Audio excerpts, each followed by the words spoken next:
गहरे और पुरअसरार जंगल में जहां हर तरफ सब्ज दरख्तों का राज था, एक अजीम और ताकतवर शेर आज़र जंगल का बादशाह था।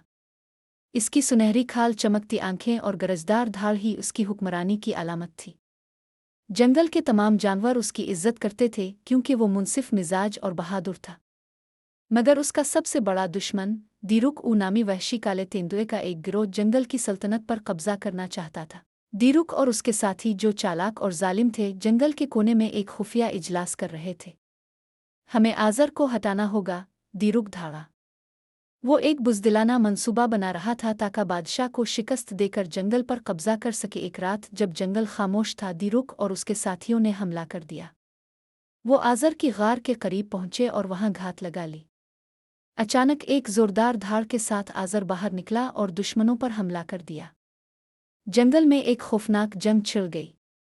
आज़र की ताकत बेमिसाल थी, मगर दीरुक के साथी ज्यादा थे। जंगल के अंदर दीरुक की एक चालाक साथी लूमड़ी ऊनीशा आज़र को धोखा देकर एक गहरे गड्ढे में ले आई। जैसे ही आज़र नीचे गिरा, ऊपर से भारी पत्थर गिराकर इसे कैद कर दिया गया। दीरुक ने ऐलान कर दिया कि अब जंगल का असल बादशाह वो होगा। आज़र के करीबी साथी, ताकतवर हाथी, बहादुर और अक्लमंद बंदर, चुप ये मानने को तैयार न थे कि जंगल दीरुक जैसे जालिम के हाथ में चला जाए। उन्होंने एक खुफिया मंसूबा बनाया ताकि आज़र को आज़ाद किया जा सके। बहादुर और चुपको ने मिलकर आज़र को गड्ढे से निकाला। जैसे ही आज़र आज़ाद हुआ, इसकी आंखों में गुस्से की चमक थी। वो फौरन जंगल की तरफ लपका और दीरुक के ठिकाने पर जा पहुंचा।